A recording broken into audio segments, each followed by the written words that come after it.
What I do is inconsequential. Why I do what I do is I get to shorten people's journeys every day. What I love about our hospitality industry is that it's our mission to make people feel cared for while on their journeys. Together, we'll explore what hospitality means in the built environment, in business, and in our daily lives. I'm Dan Ryan, and this is Defining Hospitality. Today's guest has worked with Fortune 500 companies and startups. He's introduced groundbreaking concepts to JetBlue's Terminal 5 at JFK Airport and Memorial Sloan Kettering. He's passionate about fostering creativity in the world around him. He's the CEO and founder of ICRAVE Design. Ladies and gentlemen, Lionel Ohayon. How are you? I'm good. How are you, Dan? I'm great. I just want to let everyone know we used to live right around the corner from each other on 20th and 7th forever. And I've always heard of you. I've had so many friends that have worked for you and just said the best things about you. And you've created some amazing, from nightclubs to hospitals to airports, which actually I didn't know about that part until recently because I don't know a lot. And then everyone would talk about you. I never, ever saw you. I was beginning to wonder if you actually existed. And then one day we were at dinner, I was with Stacy Shoemaker and you walked in, and then I had to give you a hug, even though we'd never met each other before. And it was just like, I was just so happy to have finally met you because we've been in the same circles for so long. I remember that. It's really an amazing thing. It's like we live in this culture of people that we love and know, but we don't know. You know, like there's so many people in this industry that I actually hear about, talk about, reference, but we never actually get to see each other because we're just kind of deep in it. And I think when we met out in Lake Tahoe was just like for me, it was an amazing moment. I've told that story like 20 times. Well, I want to actually start off with that moment because, like I said in the beginning, I knew you did JFK. I had no idea you worked on Memorial Sloan Kettering. And what's really interesting when you said that, oh yeah, we did that. And I want to ask you all about that. But that moment for me, I just got goosebumps. I'm actually getting goosebumps again because my neighbor, he had cancer. He beat it back. And then I think it was about a year ago, he told me, he said, oh, I have to go back in for some extra treatments. Don't worry, everything's okay. And have you been to the new Memorial Sloan Kettering to see it? I was like, no, I don't go to hospitals. He's like, it's amazing. I can't wait to go there. And I shared that with you. And I was actually surprised by you because you appreciated hearing that. But also I got the sense that you're hearing that so much that it wasn't like this lightning bolt or bell going off, but you've really created something amazing there that you built off of from your JetBlue experience. And I want you to tell us about it. Yeah, look, I mean, I was a kid who always wanted to be an architect, right? And when I graduated architecture school, my professors were like, are you sure you don't want to be a film director? Because maybe that's more in your kind of lane. And my work is very theatrical, I guess. And I guess, we broke out in nightclubs and bars and stuff like that. So when we got a phone call from Sloan Kettering to design a hospital, for us, that was just, for me, I mean, I lost my father to cancer, 27 years ago. I was a young guy. And it was an incredibly validating moment that, forced me to really surge into what it was that I was doing and what were people seeing about what I was doing that I clearly didn't understand yet, right? I didn't understand who was going to go out on the limb with the body of work we had to ask us to do a cancer hospital, which to me was like, this is the most important thing I might ever do. Right. Lionel, one thing on that, you just said something where it was like everyone else could see these things kind of leading you into this way. And there's a thing that I've heard over and over saying is like, we're all in our own jar, but we can't necessarily read the label. So I definitely want to hear more about how others helped you read the label. And that's critical. It's just such an important, people say, what's your superpower? And I always say, I can stand beside myself and look in. Right. And that's like, get out of your ego, get out of your own central space and look at the perspective from outside. And that was one of those moments where I was like, something's resonating in what we're doing. And we know we're trying to do something different because our search is a little bit different than a lot of people who do what we do. We're really interested in experience, a emotive response that people get.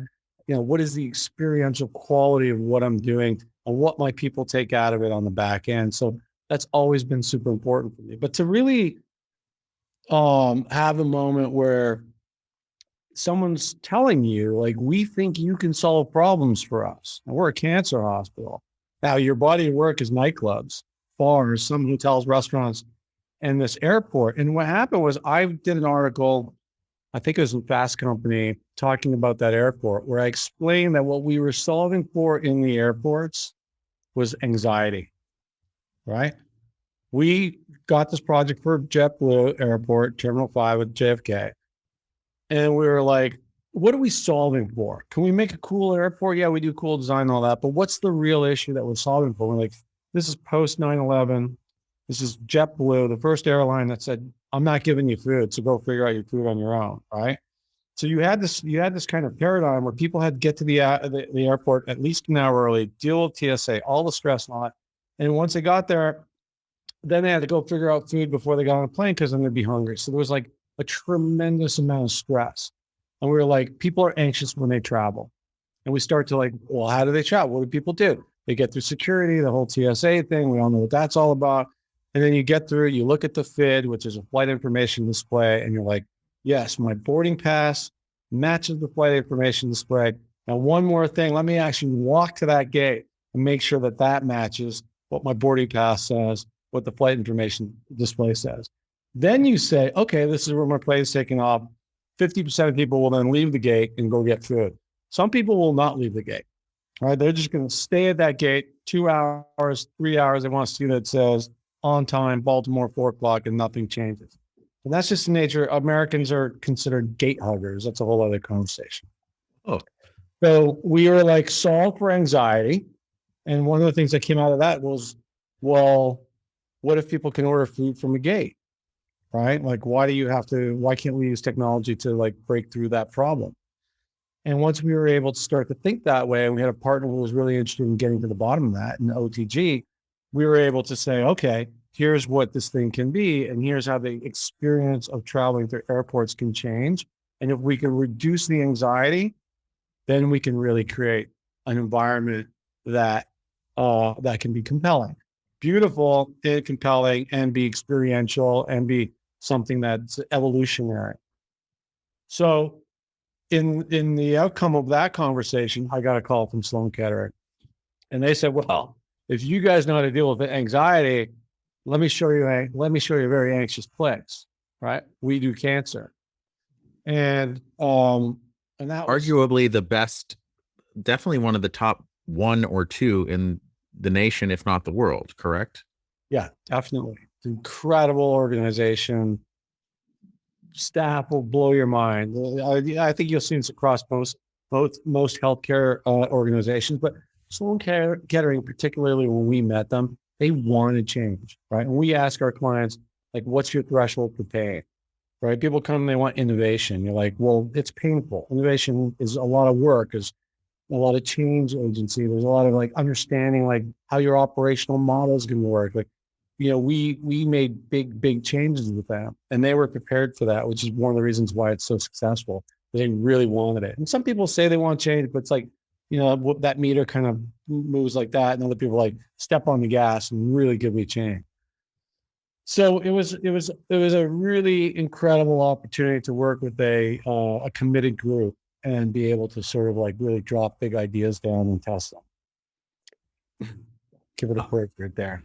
Yeah. So, okay, you're coming from nightclubs.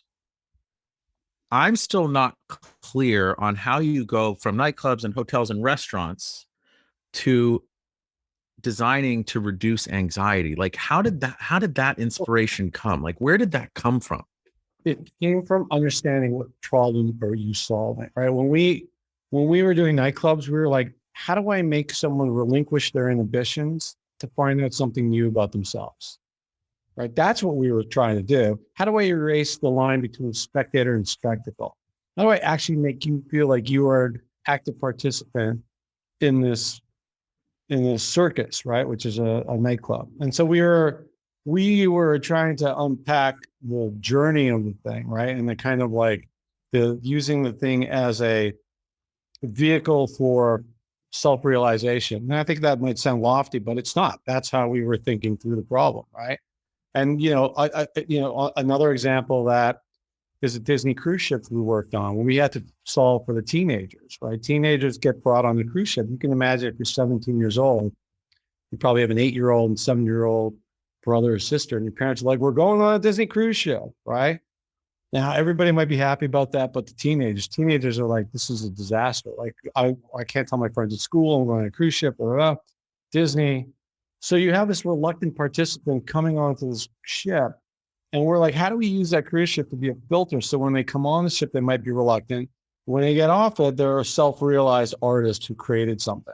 And we can have a podcast about that, but it's really about leveraging Disney's partners, understanding how one can learn to make a movie, be a DJ, create something, and how to connect people early. This is a really big part of what we do.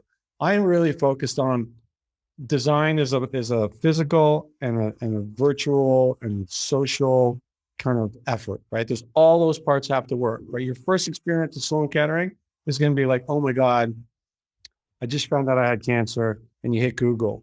That's where it starts, right? And then you thought what we call Dr. Google in the healthcare world. And somehow you're going to find yourself to a portal that's called MSK. That portal needs to be part of the experience of the physical place. And then when you bring it home, it has to be connected. The same thing happened with cruise ships, where we said, well, most people buy their tickets with cruise ships like a year in advance, 8 months in advance. So we know which teenagers are going to be on the cruise ship together a long time before they all get on it. And we have the opportunity to introduce them to each other through Facebook, at that time, MySpace, and be like, why don't you let these kids get to know each other? So by the time they get on the ship, they don't spend 3 days on a 7-day cruise being cliquey and hiding in different corners as teenagers do, and actually use that to connect so that the experience unfolds very fluidly early, right? So we're already like, how do we get to the point where the physical places we are building are platforms for real social experiments or interactions to happen? It's the same thing that happened at MSK. Lionel, so these almost like tremendously, incredibly life moments, like you're dealing with life, living, achieving your ultimate self-realization, relinquishing all inhibitions, dealing with life and death. Like how does that inform what your definition of hospitality is from really Disney cradle to Memorial Sloan Kettering grave? How do you define hospitality as you've gone through this journey? It's a very, very good question. And I'll start unpacking that by saying that I'm born into a hospitality family. Not a hospitality family because we were in the restaurant hotel business, but because we come from a culture that's foundational on hospitality, on receiving people, on receiving guests, on doing events. Your home is like a open arm place to receive people and to share in community and to be an extension of a community. And I tell clients so often, like, I can gild your place in gold, right? But if you don't understand the essence of hospitality, right, of what the triggers are to make people feel comfortable, or to allow people those opportunities to step through the looking glass and learn something new about themselves, right? To experience, color in a way that they haven't, because you are leading. You have an expectation about what the emotional response will be, right? Or what the inputs are of place that is more about placemaking than about understanding the way things look and feel. And I think that hospitality today is critical.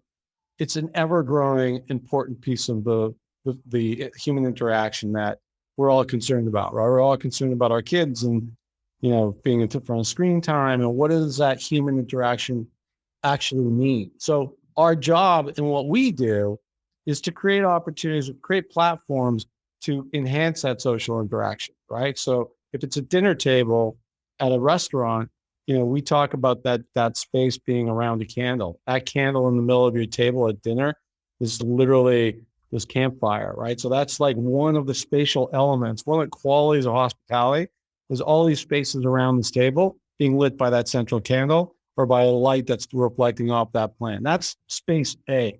Space B is the space that your group is sitting in with other groups.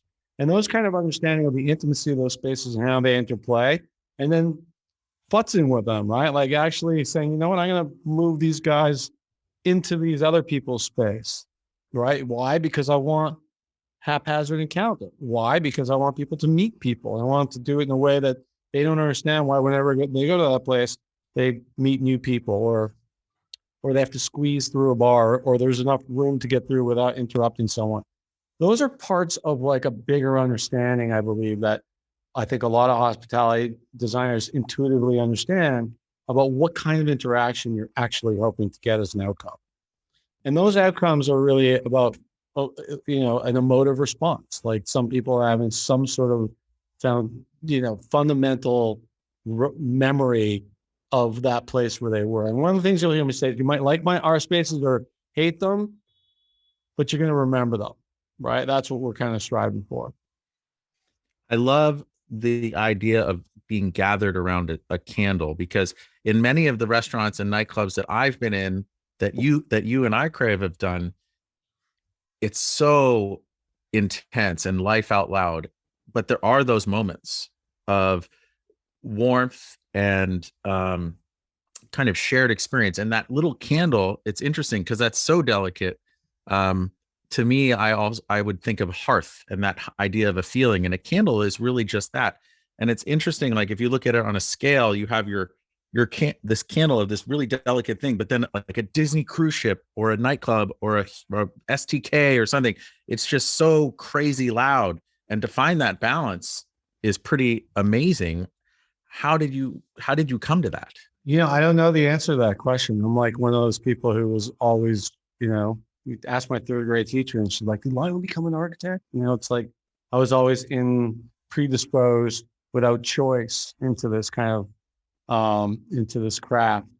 But we certainly have honed those those talents as a team. And we are very much a collaborative. It's a team of, some of the team members here, right? A team of really, really talented, smart people who, unfortunately, when they work here, are forced to show up with ideas, right? Like this is not my little fiefdom of ideas, right? There's like, the only thing you have to do here is you have to show up with ideas, right? Well, our mantra here is you'll never get an A if you're afraid of getting an F. So the expectation is that you're coming here to participate and to test ideas and to fail and to try it again and figure it out. And I think that like SDK is a good example. Like there's like this, we landed on this idea of this multiplicity of experience, right? You go into this jamming bar, every one of them's got a big rambunctious bar right in the middle of it. It's loud and overwhelming, and right next to it's a little wine bar, kind of like a little cozy spot, right? In the front, there's a bistro. In the back, there's what we call the carpet with the big tables and the booths and the big wines. And right in the middle of all that, there's a DJ, right? And that DJ, like when we started it, I can't tell you 20 years on where they're at, but when we started, we were super focused on what music they were playing, at what time, based on what demographic of clientele that we thought we wanted in there, and what kind of like energy we were looking for. So we were solving for, I want to go, where's that place I go where there's action at the bar? Where can I go for a big birthday dinner? Where can we go to just grab a glass of wine, right? And then there's the rooftop and the private rooms. And so you're kind of like creating this machine that's like your go-to place. And quite frankly, when we started SDK, we had no idea it was going to be a steakhouse. We were Really designed, finished, not quite finished. It was laid out fully. We completely understood the workings of it. And as we were developing it, what was happening was we were looking for a mixer, like a New York mixer, circa 2007 or 8 or whatever year that was, and looked at places like, what are those places that our clients looking for that actually do it well? Like people would be on the phone, like, where do you want to go for dinner? I don't know. Where do you want to go? I don't know. Right? And then people would always land on like 5 places. Oh, let's go to Tao. Like It's fun there. There's, there'll be a scene, there'll be music, right? It's kind of a catch-all. Like, well, what are these places all doing really well that solved for that?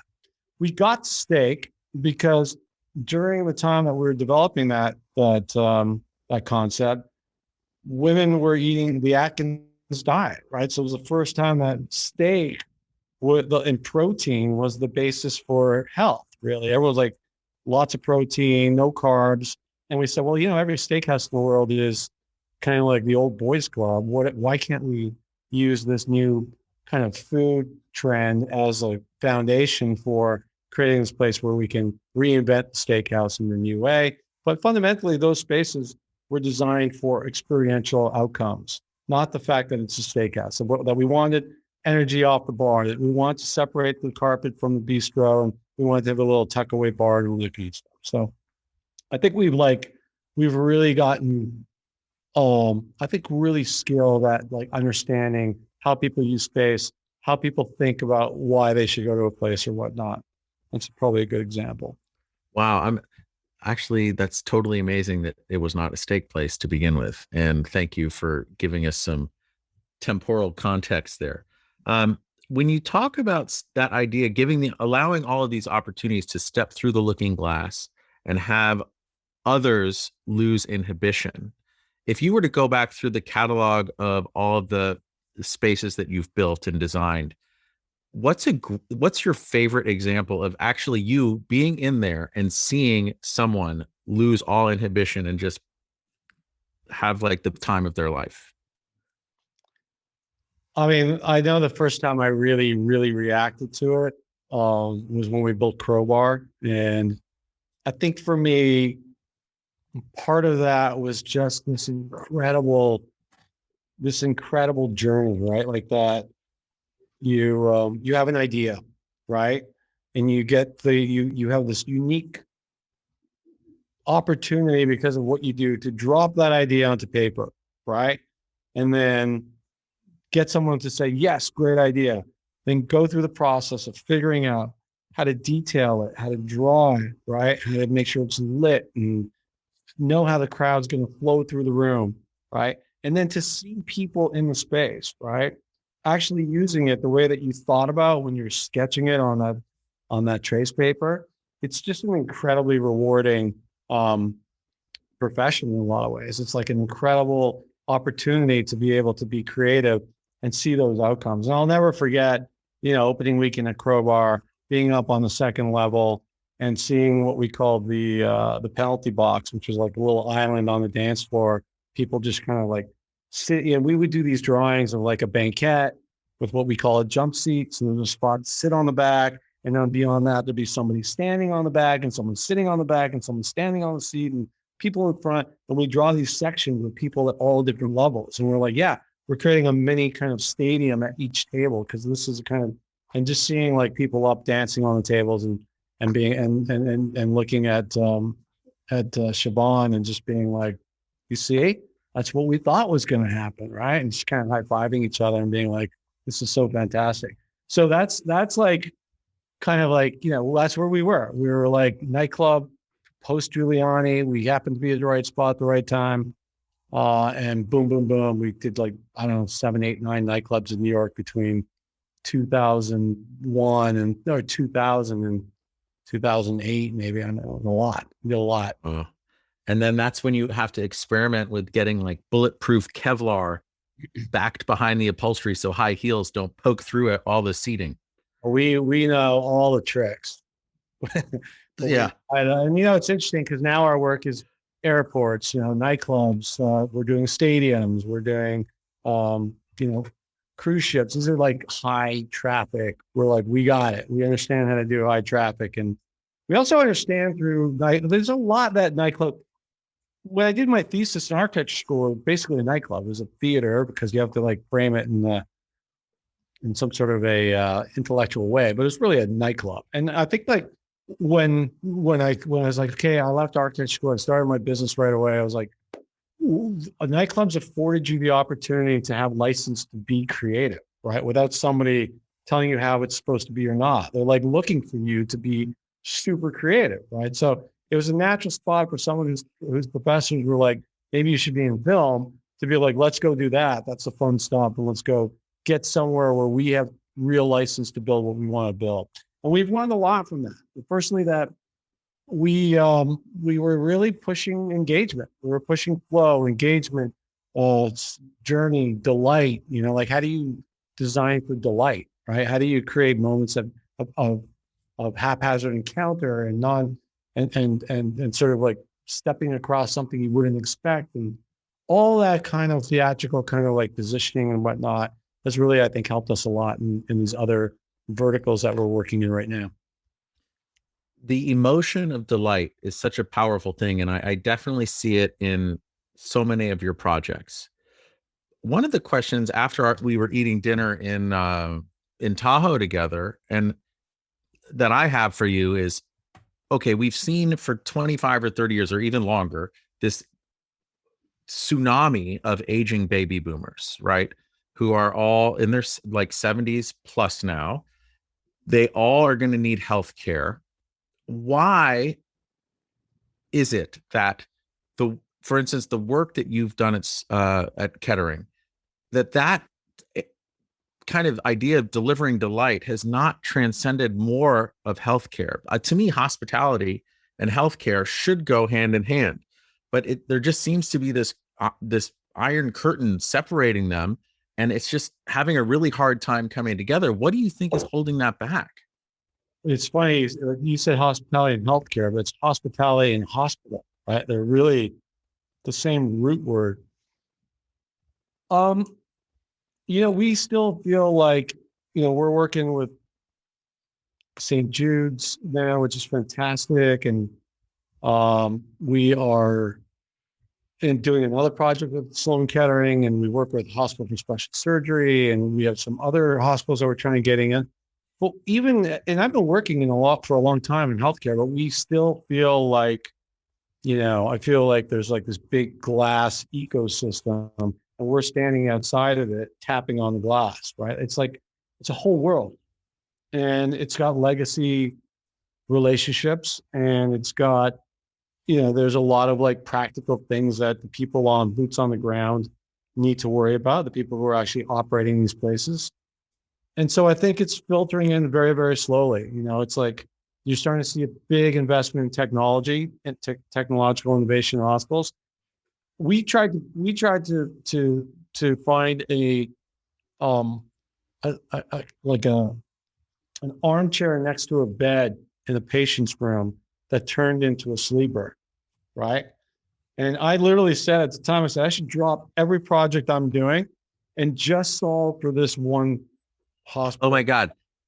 We had 3 kids up at St. Luke's near Columbus Circle. And I remember that lounge chair that would convert into a little bed. And I just remember waking up in the morning just so tired, and just the greasy, dirty arms. And it was just filthy. Yeah, I had a nice sheet, but these things are just filthy and nasty and not comfortable. What's your idea on that one? Because that thing, I spent too many nights in that. It's crazy. It's just a function of like eyes and attention to detail on these individual pieces that need to be solved. And just for so long, what?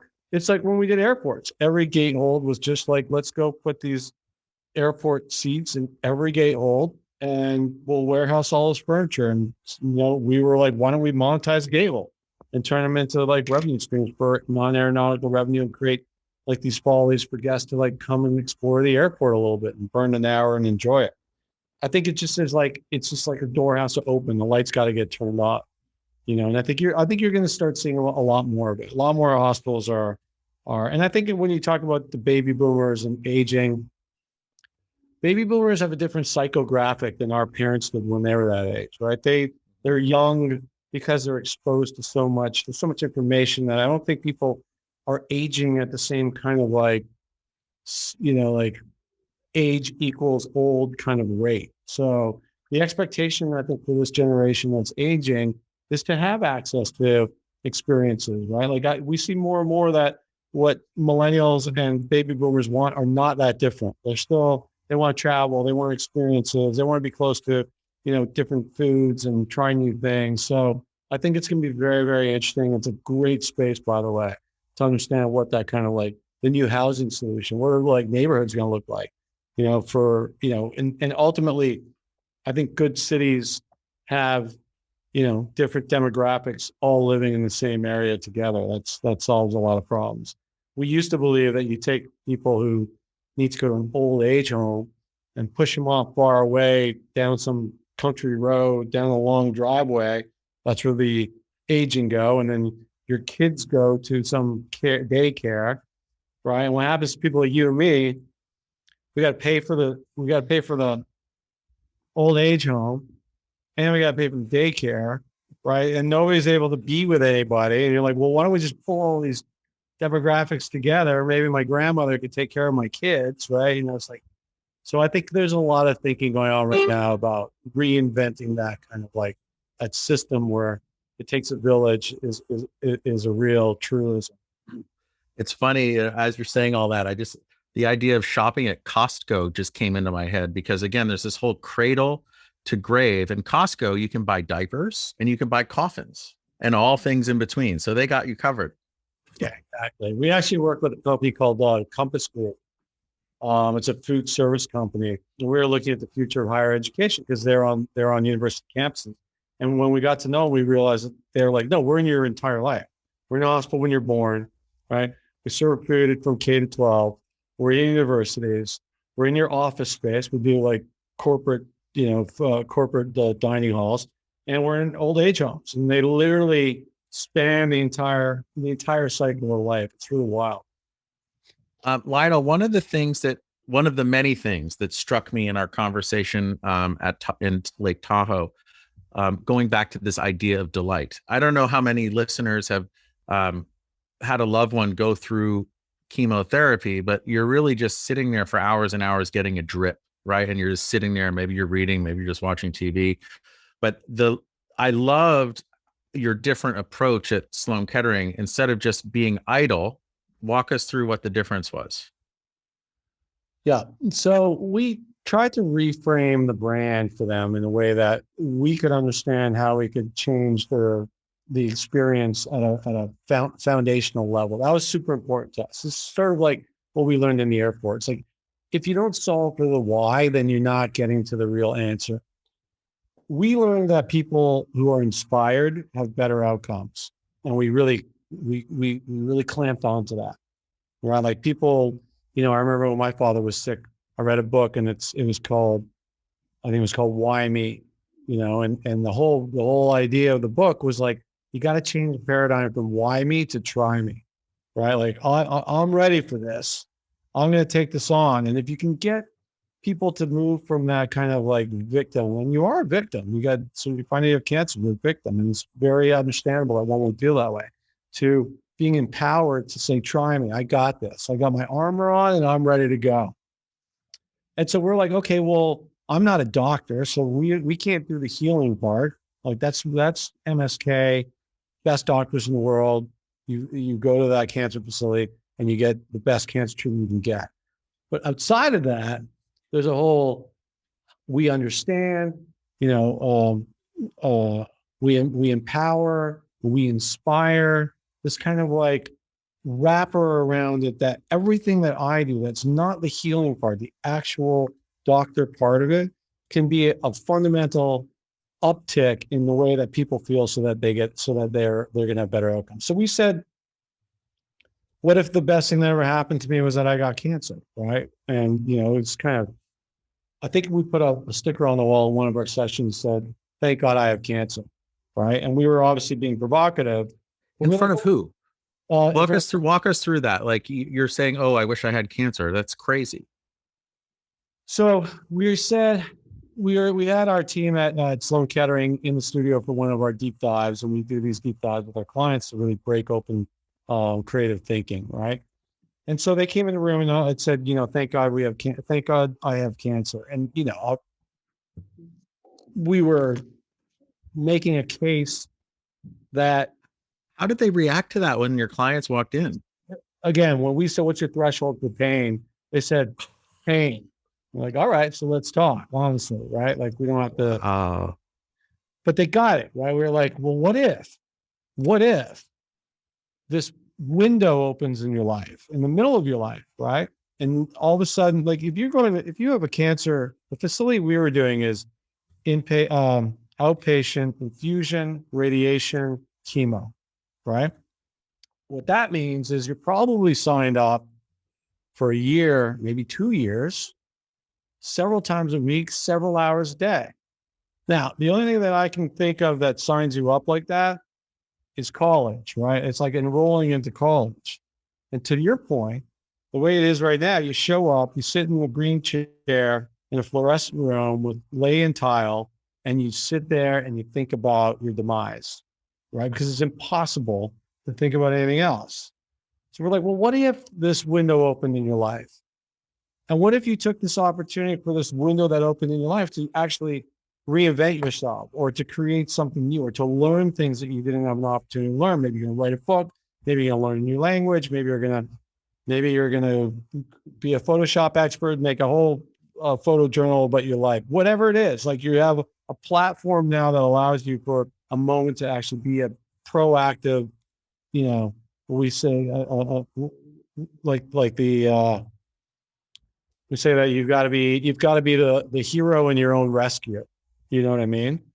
And so in doing that, we were not being facetious in so much as we were being provocative to ask the question, what could this do? What could this time mean for you? And how can this facility not just be here to put a needle in your arm, but actually bring you to a place that gets you inspired, that will then inspire other people who come after you, right? And leave your story for somebody else so that they feel like they're not out there in the wind by themselves. Someone's been this before. They made it through, and I'm going to make it through this thing as well. And so from then forward, every decision we made was about understanding how do we give people control back to their lives. Number one, you lose all control of your life, right? You lose your calendar, you lose your diet, you lose, everything's changed and you have no control over it. So simple things like being able to pick a spot to sit. That's not one of the 87 brown chairs in the waiting room, right? Is like, I can go sit over there, or I can pick to be on this floor. And what we did is we used technology to allow us the opportunity to do that stuff. So everybody at Sloan Kettering has a RTLS pin on them, which means it's a real-time location service. So, you know, you and I don't need to sit near a doctor's clinic door waiting for him to call our name. You could be anywhere in the hospital enjoying, you know, microbiotic food demonstration or a lecture, or being on the treadmill or doing yoga or whatever it is, because we just eliminated waiting rooms. We're like, there's no waiting anymore. Technology solved that. When they need me, they'll come find me on the 6th floor. They know exactly where I am in space. And now I can activate those spaces to create engagements. And so we said, what if people came here early? What if people looked forward to coming to this place? But what if they even stayed late? What if they built some of the greatest relationships in their lives because they weren't sitting beside somebody at a clinic? They were on the 5th floor doing a yoga program or in a library or a book reading club or whatever. And so that starts to sort of unlock a whole possibility. And really, it's just leveraging the understanding of what is curative and the understanding of how technology can break open some of the processes that we're used to. I love the idea of bookends to describe things. And, you know, when you say that people would look forward to going to get their treatment because they could do all these other things and be inspired and be the hero in their own journey. I look at that one side with my neighbor, Andrew, who he's like, I love this place. I love going there, even though it's for such a dark, like, I don't know, it's such a dark experience dealing with your own mortality. And then I look at the other side where my dad, he was in Florida. He went to some like Cancer Center for America in a strip mall that he hated going to. He just absolutely hated. And so much of healing is, you know, being engaged and understanding the why and really being inspired. You said those who are inspired have better outcomes. And maybe through this whole conversation, my question was like, what's holding hospitals or healthcare back from helping engage and really heal and create this candle or hearth of warmth, of hospitality? Maybe it's because of those calcified relationships and just the way that they've been doing things forever. And it's a huge industry. maybe they just haven't figured out what their threshold for pain is. And maybe they haven't, except for the few leaders of the St. Jude's, the Hospital for Special Services, Memorial Sloan Kettering, maybe they're approaching or passing their threshold for pain, because I really believe that all good things and all growth comes from pain. I agree with that 100%. I think about that now with my 3 young kids. I'm like, how much of a struggle is the right amount of struggle so that they understand the value of everything, right? Like they need, I'll tell you a very personal thing. When I came home from my thesis, I graduated my thesis. I found out my father was sick. That day, the hospital called and said, we have a bed for you. And I was like, what's going on? I didn't know because they were sheltering me because I was in the middle of my architectural thesis and everything. I was like, I'm going to drive him down to the hospital myself. And I parked the car and we turned towards the hospital, and he stopped and he looked up at the hospital. He was like, I don't know, 5, 6, 7, 10-second pause maybe. Put his head down and he walked in. And I was like, oh shit. Right. Like I was like, I saw exactly what he had already understood. Right. Like he was like, I'm not coming out of that. Right. And it was just a thing that just like burned a memory in my brain. You know what I mean? Totally. And I just feel like, I'm Canadian, by the way. I feel like in America, it's the good and bad of the whole healthcare system is, it's super transactional in a lot of ways. It's a business, right? And I think that that's good for some people in some hospitals and it's really bad for others. But mostly, I think once some of these things become more commonplace, everyone's going to have to pick it up because it is business. And we're going to have to keep up with the ones who are doing it well. So the trailblazers like Sloan Kettering, right? St. Jude's, obviously, incredible facility. These are people who are, they're vested. The people in those organizations are extraordinary. And I do mean this. I've never met any organizations in healthcare where I haven't just been blown away by the commitment of people. But this thing's got to move forward because there's so much that is gonna change in healthcare. So much of this is happening at home now, right? So much of like the requirement for you as a caregiver to solve it at home.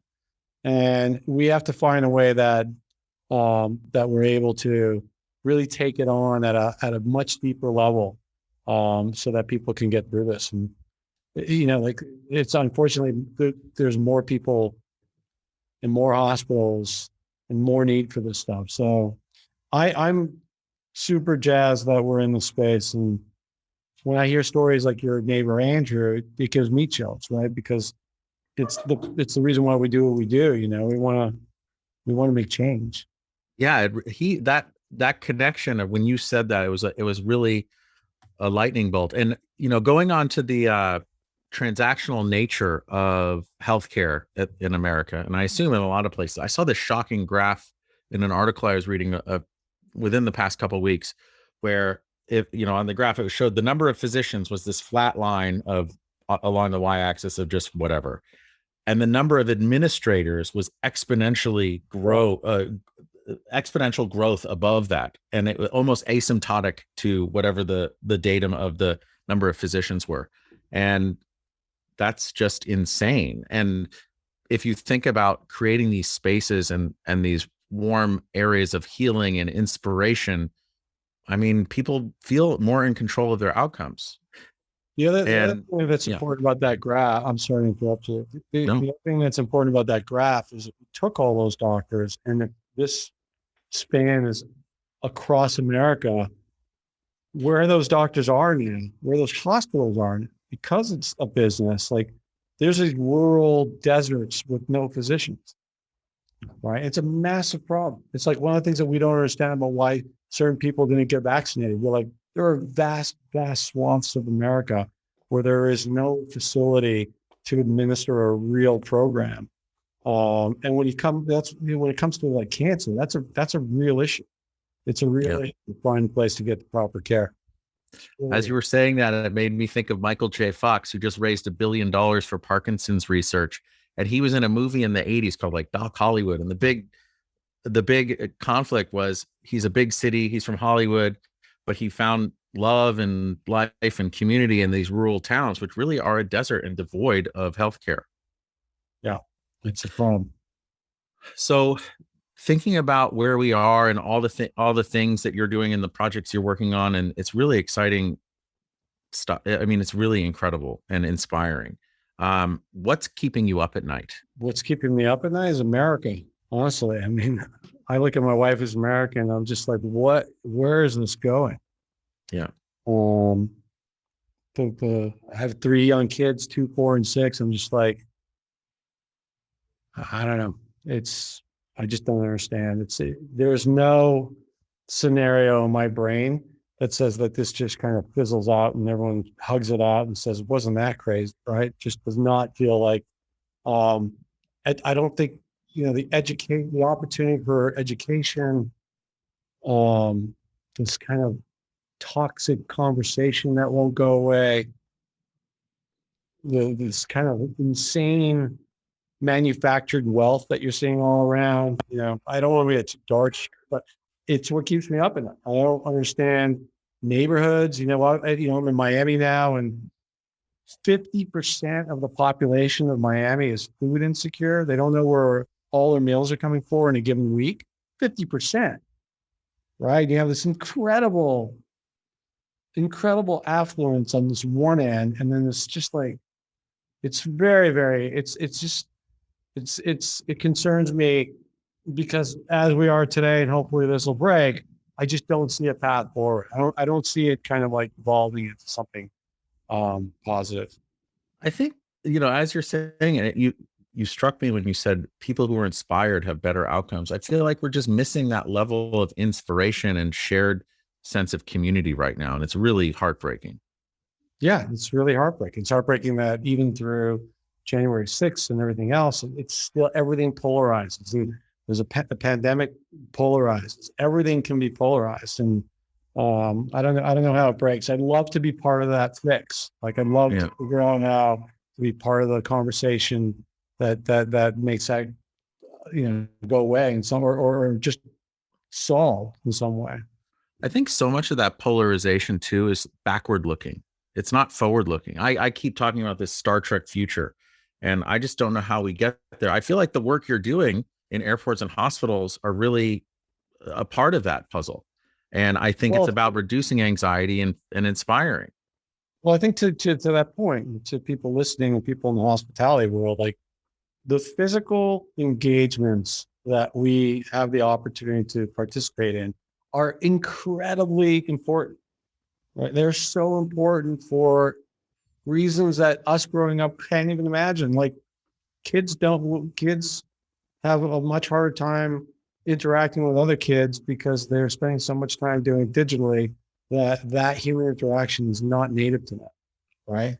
Like, we used to joke before we got married, I was like, after I got married, Tinder and all these kind of like dating apps came out. I was like, that's like cheating, right? Like, that's so easy. You got to swipe left, right. Yeah. Meet me at 4:00, meet me in the middle of the night. Like, it's crazy. Sounds exhausting. But like, there's real opportunity to like profoundly enhance our world. There is something that I saw in 60 Minutes this week about deep fakes. I don't know if you saw that segment. But they're freaky. They're freaky. But what they can do is, I started to think that the internet will consume itself in a way that the deep fakes on, actual visual fakes and voice fakes are so real, and it's still nascent, still an early moment in development of how good those will get, might just make everybody completely distrust anything that is not purely physical. They'll be like, nope, don't believe it until get in the room. Let's talk it through. Other than that, I don't know who I'm talking to. I don't know if this is real or not real. So if the deep fakes become so real, then we've kind of solved a big part of the problem, because you need to hope that everybody will then be like, the only way I'm going to believe this to be true is to actually see you in the physical world again. And that's what will like let that whole this kind of pressure between our physical and digital realities kind of like fall apart. And we're deep into understanding what the metaverse is and how the metaverse is part of our design cycle and all that kind of stuff. So I'm pretty on top of trying to figure all that stuff out. So it's interesting you bring that up too. I'm on the advisory board of this. It's called the Hotel of Tomorrow, and we can talk about it offline. But part of it, there's a whole virtual reality component to it. So all of the board advisors and sponsors got these Oculus headsets, and I just got mine the other day, and it was the first time I've ever actually used it, and it is just insane. And it's so nascent right now, but that idea of the metaverse is really freaky. And I'm more hopeful that the idea of these deep fakes will help the internet and distrust and the polarization kind of eat itself. Yeah. Because I don't want to go to that place of Ready Player One where no one wants to leave, or Wall-E, or that's very dystopic future. Like, I love the crucible of the spaces that we're a part of that promote these collisions of people. And I do not want to lose that. That you're going to have to fight for it. And I think that as a Canadian looking in, I've always been like fascinated with America. I've been fascinated with the experiment that is America. I don't think Americans understand that this is just a big experiment, right? And I think these are one of the things, like this kind of free reign on the internet to do whatever and say whatever is an assault on what the ideal is for what this can be and should be. And I don't think people get that should be part. It's like, what is the vision? What is the inspired vision? And sometimes, Canada's just a border away. If people argue Canada's a better place than this, that, and the other, but there's something elemental about this kind of idea of America that you have to fight for it. You actually have to really be like, no, I'm not just going to be passive. I'm not going to sit in camp and will not listen to the other side. You got to fight for it. And I think it's the same thing about the world you want your kids to live in. It's like inside the four walls of your home is where it starts. Now I'm in a group of professionals in Miami, and we get together and talk about business issues and personal issues. And two of the guys have 11-year-old and 8-year-old kids, and they're just the conversation that they're dealing with, front of mind, that they want to table in the fraternity environment of safe voices is about their kids getting all screwed up because of their time on the screen. Right. And you're like, well, yeah, everyone's fighting that right now. There's like a certain point where, there's a tipping point where we're either going to get a hold of it or not. And I started rewatching, when you say that this idea of America is an idea and an experiment, it truly is. And I started rewatching Ken Burns' Civil War documentary, which is 20 plus years old. And in it, he at the very beginning, he reads this quote of Lincoln where he basically says, like, the largest armies of Europe and Asia would never be able to drink from the Ohio River or something like that. And because we have these massive bodies of water, and we have Canada and Mexico, like friendly neighbors, they would never do it. The death of America will be a suicide or come from within. Yeah. And he fought for it. He fought for it in a major way, and to keep that experiment going. And I don't know. I just hope we don't get there. But now I can't even think about that. To think about are we too dark? Are we taking like a dark turn in this conversation? Well, I think it's something important to think about, because if you think about, like, when you say you have to fight for it, I guess in a way I am fighting for it. Like, I'm helping build these communities, right? I'm helping to build these collision points. or gathering places. I'm helping to get the story of what you're doing and other designers and architects and business leaders and entrepreneurs are doing. So, hopefully we can all create this future. Like, I love building communities. I'm involved in a lot of different elements that do that foster this, mostly with entrepreneurs, because, like, we're used to creating something out of nothing. And I feel like this is my own little way of doing that. Yeah, that's all. And by the way, kudos. And I do agree with you. And I think it's just, there's like this idea. I remember when President Bush, the second one after 9/11, had this kind of civic commitment. He was trying to it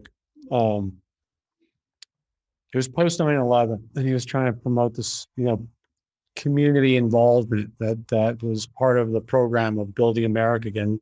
Of all the presidents in the world that you wouldn't have expected, right? It was kind of like coming from I think a Christian faith kind of like idea that you can give back. And like, maybe there was a way that college kids could like have that as part of their experience of going through college. All these things need to be reinvented. Like for like pandemic has taught us more than anything, like is school, 10 months a year.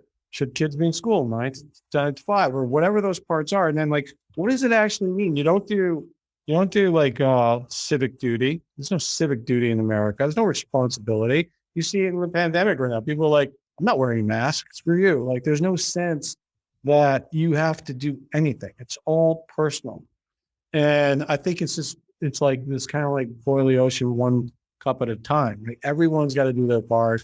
And I think more than anything, we just have to find a way to have a conversation. Like there's got to be a conversation that's not so toxic. And start there. We can't get through that, right? Like if Congress can't actually have a conversation, who can? I think it's conversation. It's creating moments of inspiration through mentorship, through communities, through anything that fosters human connection and shared inspiration. So going from the dark, like what's keeping us up at night, to like what's exciting you most about the future, Lionel? My kids. Now I think, look, there is an incredible opportunity to build this world in a way that is much, much more accessible for more people than ever before. And to identify it in a way that right now where you have this kind of identity politics and you have a lot of questions about who has rights to be however they want to be. And we all obviously support everyone's desire to be what they want to be, but I think it's still kind of in its early phase. Like I want to make sure that transgender is not discriminated against. And I think that that's exactly where we need to be at this point in the evolution of mankind. But I think it's going to be I think we have an opportunity for people to be a lot more, once that's accepted, we get through all that, if we ever do. Imagine what you can do in the future where in a metaverse, you can present yourself as anything you want to be.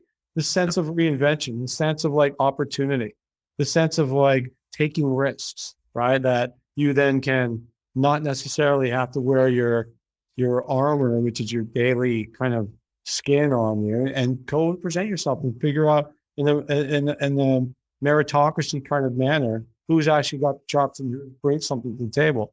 So I see like this kind of like opportunity for a cross-pollination of ideas, a cross-pollination of cultures to bring a much, much better kind of world that's sort of like richer and more dynamic. Some people see that as like a homogenization of all things. I don't see it that way. And again, like to talk about the Canadian American experience, in Canada, it's like a mosaic, right? We think of Canada as a mosaic of people. No one says I'm an Italian Canadian. They just say I'm Italian, right? In America, you're an Italian American, a Polish American. So everyone holds on to their cultural pieces, and somehow it all kind of like fits together in a kind of like a quilt kind of manner. And yeah, I think here this country is fighting this idea of like immigration and all these sort of silly parts that it's going to break through, and you're going to see this country that continues to sort of like effervesce with new ideas and new kind of typologies, innovations. And I really do think that technology is going to break through that, because in some way it's going to put a mask in front of everybody and then unmask the whole thing. Do you know what I mean?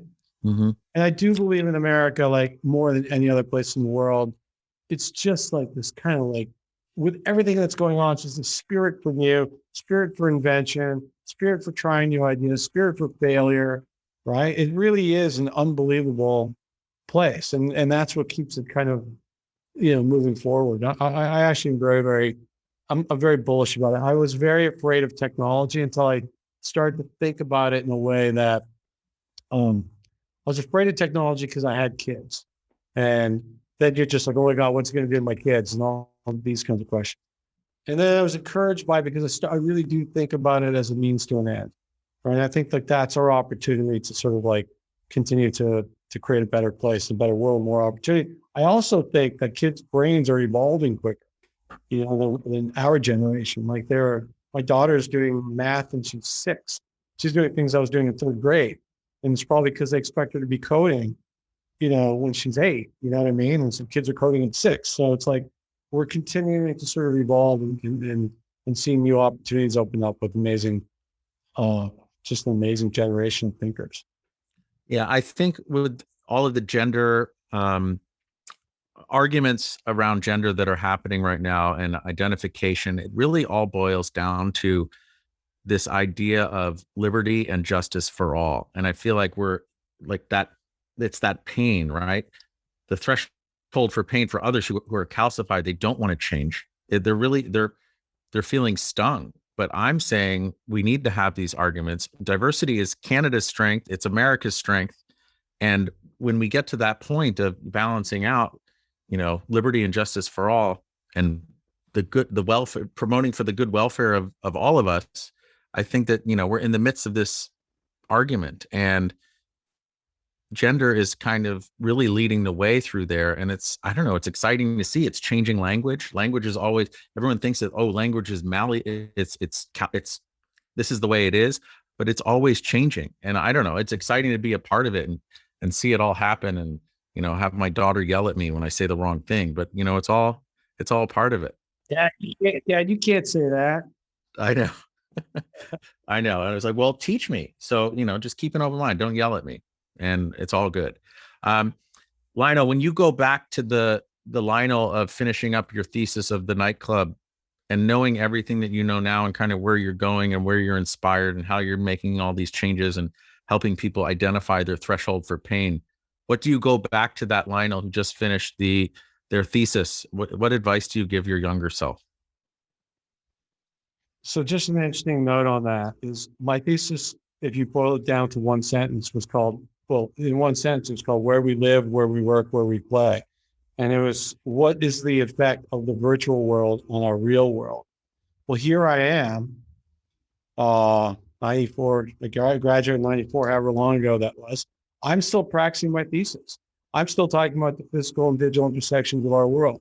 So number one, if you're a student, choose your thesis wisely. Make sure it's something that you're passionate about, because if you're lucky, you'll be studying your thesis for the rest of your life, right? Setting you up for the foundation of the body of your work, right? And if you're going to be a creative. Secondly, the most important thing you'll ever design is your own path, right? There's no path out there. It's not like there's like, I'll get in and I'll make my way and I'll work up. You got to trailblaze exactly where you think you want to go. And every decision you make along the way is a part of a story that is you, right?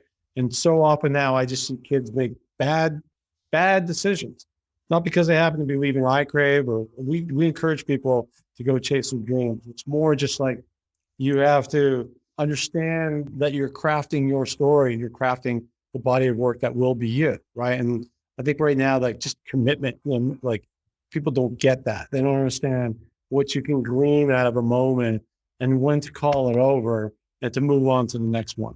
And so I think it's super, super important, and not to be linear. It's not a linear thing. It's like tacking up wind in the sailboat. You got to tack to get your direction. You're not just going to point the sailboat up when you get there. And I just really believe that more kids can spend more time thinking about what that path's going to be without worrying about what the ultimate destination is. I would even say there is no ultimate destination, because whenever you think you've gotten there, there's somewhere else to go on our journey and our path. I like the idea of that path. Hey, Lionel, so how can people find you and find ICRAVE? Well, you can find, that's a good question. How do you find me? Well, you find me at ICRAVE, which is www.icrave.com. And if you need to email me, I'm lionel@icrave.com. So that's easy enough. Wonderful. And we'll also put your LinkedIn and Twitter up on the show notes as well. Hey, Lionel, this has been freaking amazing. I knew this would be an amazing conversation from when we sat down next to each other randomly at dinner in Tahoe. I just want to say thank you so much. Thank you, my friend. It's been great. I appreciate you taking the time with me. Oh, my pleasure. And I also want to thank our listeners. If this talk has evolved your idea on delivering or defining what hospitality is, please share it with someone else. Send it to a friend. Thank you, everyone. We'll catch you next time.